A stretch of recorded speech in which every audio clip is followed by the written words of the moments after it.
means revelation, min amrihi, by his command. So the word ruh in the Holy Quran refers to what we know as the soul. It can refer to Ruh al-Qudus, the Holy Spirit, right? It can refer to Quran, right? It can refer to forms of wahi, or wahi itself, and it refers to one more thing, indirectly. Isa alayhi salatu salam. Isa is Ruhullah, right? وَكَلِمَتُهُ أَلْقَاهَا إِلَى مَرْيَمَ وَرُوحٌ مِّنْ. The reason is that Isa alayhi salatu salam came into being by virtue of the word.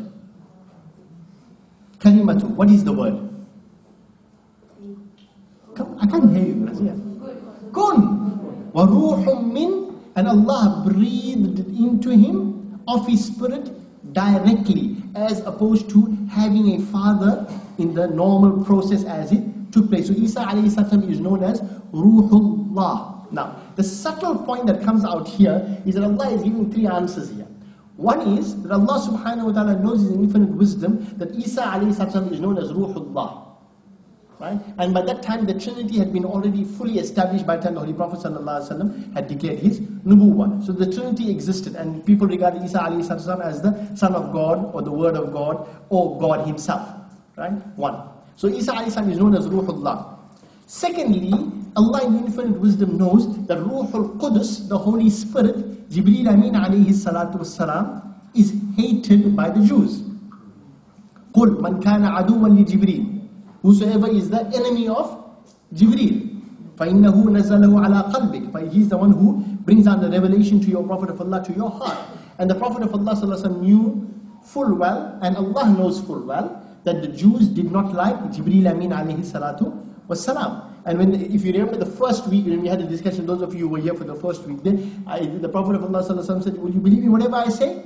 Right? When he asked about the ruh, the Prophet ﷺ, remember, who sent this revelation to me? I received it through Jibreel. And they didn't like the idea, because they don't like Jibreel. So when Allah, وَيَسْأَلُونَكَ عَنِ الرُّوحِ, right?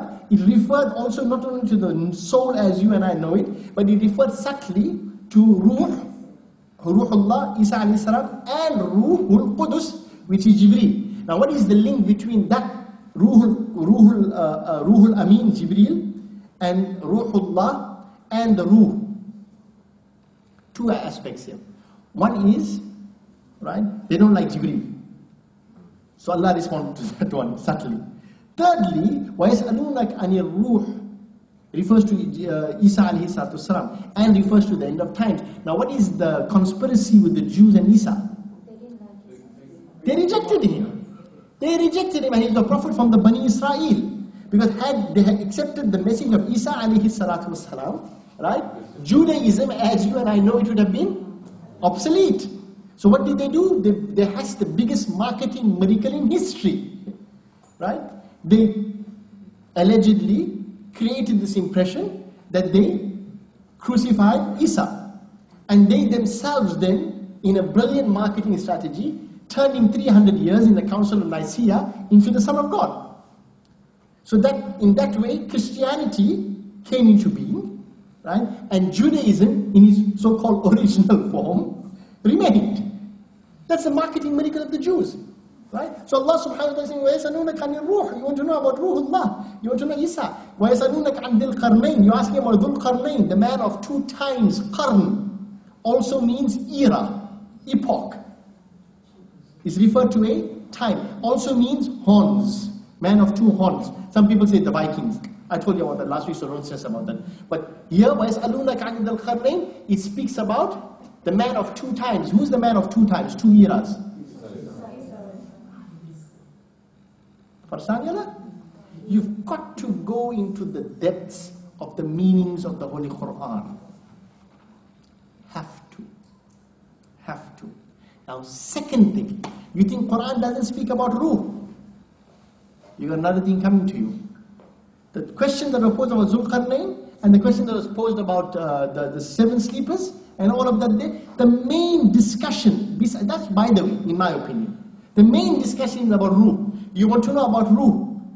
Allah tells you, study the story of the seven sleepers, and you will find out the functioning of the soul. How the ruh functions. The whole story deals with the functioning of the ruh. You didn't know that? No. Secondly, Dhul Qarnayn's story, the man of 2 times, also deals with the power of the ruh. Where is Isa right now? بَلْ رَفَعَهُ اللَّهُ إِلَيْهِ. And Allah raised him. To where? Heaven. Did he meet the Prophet of Allah in Mi'raj? Yes. Where did he meet him? Third or fourth. Whichever one, that doesn't make a difference. Right? And he met him in Jerusalem too. In what form? Because he's the only one who's not deceased. He is the only one who's not. Every other Nabi left the dunya. Isa alayhi salam is not deceased. So in what form is Isa alayhi salam? His soul has not been severed from his body. And where is he? In the heavens. So is he there with body, or is he there only there in spirit?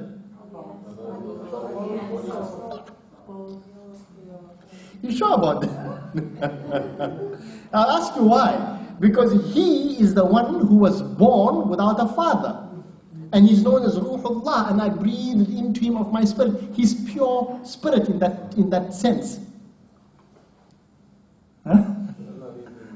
Yeah, I know that. I'm putting one more twist into the tale for you, because Isa alayhi salam is the only one beside Adam alayhi salam who's born without a father. So the normal process of coming into being is not there. And Allah says, and I breathe into him of my spirit, and he was kalimatullah. So there is something about Isa alayhi salam, Ruhullah, right, in terms of his connection with his body and his soul. Did you understand that? There's a subtle connection between his body and his soul, which is different from every other human being. Which is that he is born without any physical contact through the normal process of you understand? Which would make him a little more subtle, possibly, than everybody else. So in my opinion, the entire story of the 7 sleepers, the entire story of Isa alayhi salam, Dhul Qarnayn, coming in the future, coming back from the heavens there, coming to the eastern minaret of Damascus there, descending, flying, holding on to angels there, and then coming to the earthly realm, and then coming down with a ladder, and all of that has to do with the power of the ruh. Farsan Capish? Painto? Okay. 2. Thirdly, there's a third story there about Khizr and Musa alayhi salatu wassalam. Right? That also has to do with the ruh. Yeah. Razia is very confused. That also has to do with the ruh. There are certain dimensions of knowledge which don't come to the normal faculties. There are certain faculties of knowledge which are associated with ruh. They say ruhani ulum, spiritual sciences. Right? And there are certain events which took place in the story of Musa and Khizr alayhi salam, out of the ordinary incidents which took place, which had nothing to do with normal functioning of the world. Like the scuppering of the ship, right? Making a hole in it, or killing a innocent child, or for that matter, building that bridge, the wall up without it taking any wages for it. It made no sense in terms of earthly functions, normal functioning. In the earthly order, right? It had nothing to do with anything. Now, what were those matters related to? Knowledge of the unseen. Right. And that is from the Amr of Allah. Now, let's go back to these verses. And let me show you how this works. Allah subhanahu wa ta'ala gave you an answer. وَيَسْأَلُونَكَ عَنِ الرُّوحِ قُلِ الرُّوحُ مِنْ أَمْرِ رَبِّي. Right? Now, let me see if I can find all the verses of Amr Rabb. Right? Oh yeah, sorry. The one more word for ruh. Ruh is also mentioned in a different way. Rawhillah, وَلَا تَيْأَسُوا مِنْ رَوْحِ اللَّهِ. And do not lose hope in the comforting mercy of Allah. إِنَّهُ لَا يَسْمُ مِنْ رَوْحِ اللَّهِ الْقَوْمِ فَرَوْحٌ وَرَيْحَانٌ. Not ruh, rawh. Right? And Allah subhanahu wa ta'ala uses the ruh in one more context. And I breathe, وَنَفَخْتُ فِيهِ مِنْ رُوحِهِ وَنَفَخْتُ فِيهِ مِنْ رُوحِهِ. And I breathe into man of my spirit. Does not mean that Allah's spirit was breathed. No, please don't misunderstand that. But Allah says here that the ruh which is in ruh insan has a very special link with Allah subhanahu wa ta'ala. وَنَفَخْتُ فِيهِ مِنْ رُوحِهِ وَجَعَلَ لَكُمُ السَّمْعَ وَالْأَبْصَارَ وَالْأَفْئِدَةَ. And we have breathed into him the soul. وَجَعَلَ لَكُمُ السَّمْعَ وَالْأَبْصَارَ وَالْأَفْئِدَةَ قَلِيلًا مَا تَشْكُرُونَ. I'll tell you something very interesting now. Which is the only human being that possesses two souls?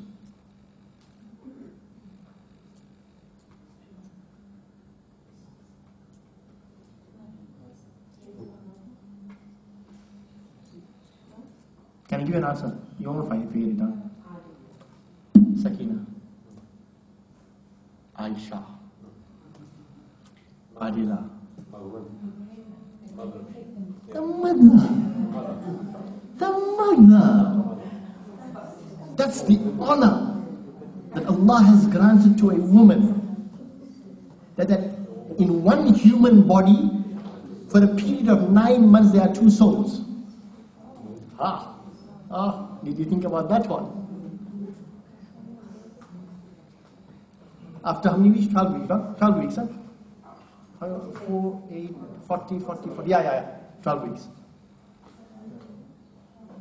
And that's why وَنَفَخْتُ فِيهِ مِنْ رُوحِهِ وَجَعَلَ لَكُمُ السَّمْعَ. And we have breathed into him of spirit. It's only after 12 weeks that the ruh is blown into the womb of the mother. Anyone of you remember that? Did you find it? No, it's ticklish.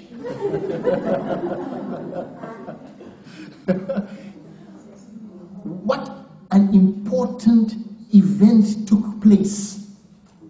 And you don't know exactly when that event took place. But at one moment, that one single soul in the body became two. And have you ever wondered why children have such a close bond with their mother?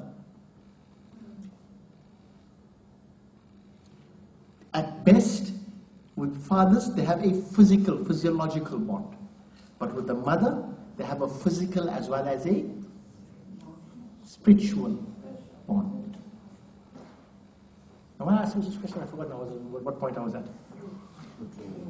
Oh yeah, I was giving the other meaning of the ruh, right? One is the ruh in insan, which Allah subhanahu wa ta'ala speaks about, not only about Adam alayhi salatu salam, وَنَفَخْتُ فِيهِ مِنْ رُوحِي, but in Surah Al-Sajda, you know that you read the last Friday, normally you read that day, وَنَفَخْتُ فِيهِ مِنْ رُوحِهِ وَجَعَلَ لَكُمُ السَّمْعَ وَالْأَبْصَارَ وَالْأَفْئِدَةَ. You do his man? تَتَجَافَى جُنُوبُهُمْ عَنِ الْمَضَاجِعِ. That's Surah Al-Sajda. Right? Right? And you know that the soul is breathed into the mother's womb after about 12 weeks plus minus. So that's a very important occasion which takes place. Okay? So it refers to the human soul as well, right?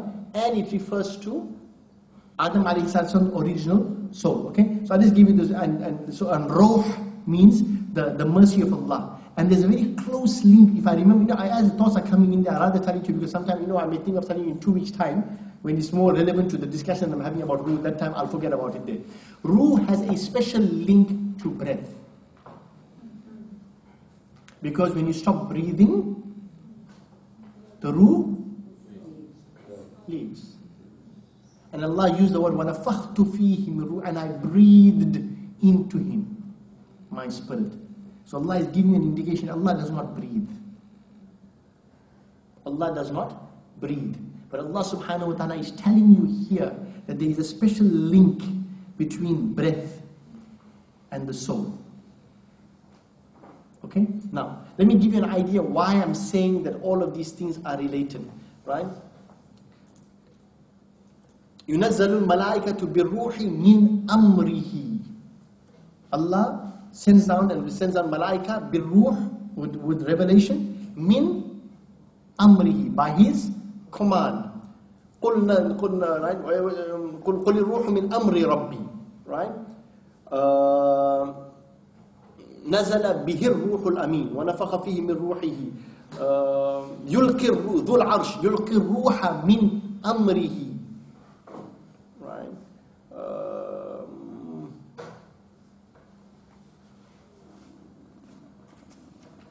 تنزل الملائكة والروح فيها بإذن ربهم من كل أمر. Which is what? Allah subhanahu wa ta'ala is putting a point across to you. When Allah subhanahu wa ta'ala's commandments in terms of the affairs of the governing of the world as you and I know it descend from the heavens with malaika on the night of Qadr, they descend, تنزل الملائكة والروح فيها بإذن ربهم من كل أمر. So, when Ruhul Amin and the malaika descend on the night of Qadr with the Amr, right? It has to do with the world of souls, Alamul Amr. And cosmic affairs and cosmic events have to do with Alamul Amr. Revelation, wahi from Allah subhanahu wa ta'ala, to whomsoever Allah subhanahu wa ta'ala wishes to grant wahi, also is from the realm of Amr. Right? The events of Khizr alayhi salatu wasalam and Musa alayhi salatu wasalam are also from the realm Alamul Amr, the realm of the Amr of Allah, where the commands of Allah subhanahu wa ta'ala are issued. And the Quran is also from Alamul Amr, the realm of command of Allah subhanahu wa ta'ala. You know that the Quran was first inscribed on Lawhul Mahfuz. And Lawhul Mahfuz is the command center.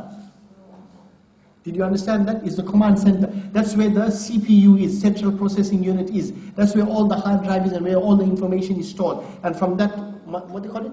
Mainframe.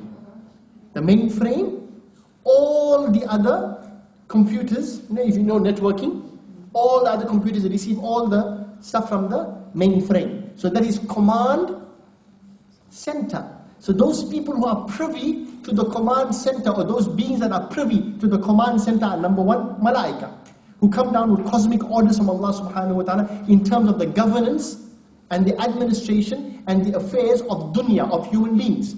Right? Then, wahi from Allah subhanahu wa ta'ala is also from His command center, because it is divine revelation. Divine revelation. And the Quran is uncreated. I'm putting a point across here. Quran is uncreated. Wahi comes from who? Why is Quran uncreated? Because it is Allah's kalam. Wahi comes from who? Allah. Through the agency of Jibreel and so on. You understand? Right? And thirdly, Alamul Amr. The command of Allah subhanahu wa ta'ala. The command of Allah subhanahu wa ta'ala is His command. What He commands is what takes place. إِذَا أَرَادَ إِنَّمَا. Listen to this. وَيَسْأَلُونَ نَزَلَ بِهِ مِنْ أَمْرِهِ فِيهَا بِإِذْنِ رَبِّهِمْ مِنْ كُلِّ أَمْرٍ. So, Amr all the time. إِنَّمَا. Surah Yasin. إِنَّمَا أَمْرُهُ. Verily, His Amr. إِذَا أَرَادَ شَيْئًا. When He wishes for something, something, anything, أَن يَقُولَ لَهُ كُن فَيَكُونَ. Now do you understand what I meant by command center?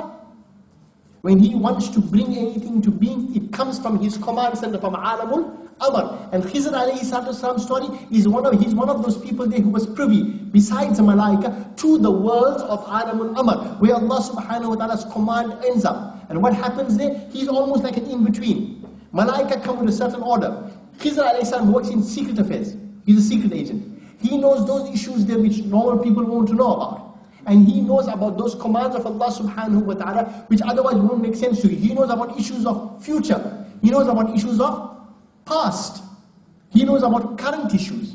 He knows about things that people can't even see. Like the issue of the building of the wall was about something that happened previously. The thing about the child being murdered is about something happening in the future. Right? And the present situation with scuttling the ship was there and then. The present. You understand? So that's also from Alamul Amr. As it is taking place, you know what is going on. As it took place, you knew what happened. As it is going to take place, you are about it. Why? Because you are connected to the mainframe. You are connected to the command center. You work in the command center. What they call the thing? There's a nice word for it, man. They call it the jock center. No. In military terms, they call it the jock center, right? general operation center, or something else like that. In military terms, I know, when I was involved with some other things, you call it, I said, what are you talking about? Then I realized general operations center. That's where the whole central command is. So Ruh and all those affairs which have to do with the cosmic functioning, all come from Alamul Amr, or the realm of divine commands.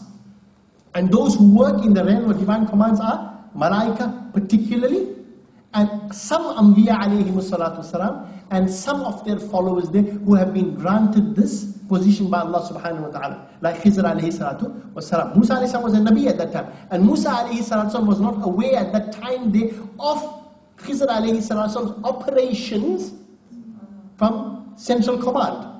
You know, like the CIA, right? Before a threat takes place, the stupid example, change the name, Central Intelligence Agency, right? Before, people don't know that the threat was neutralized, but the people in what we call this thing there? Secret Service. This is Secret Service. Things happen behind the scenes that no one knows happen, and that's exactly how this thing works. So coming back to Ruh, if you understand all of these things here, you get a proper understanding of the various dimensions of the Ruh itself. It not only has to do with that entity that is responsible for your life and for your body having energy. Now, can someone explain to me, what is the Ruh and the Nafs the same thing? No, it's not. Right. Is the body, the mind, and the spirit, the soul, separate? The soul is separate from the body. So exactly where is the soul then? Where does it reside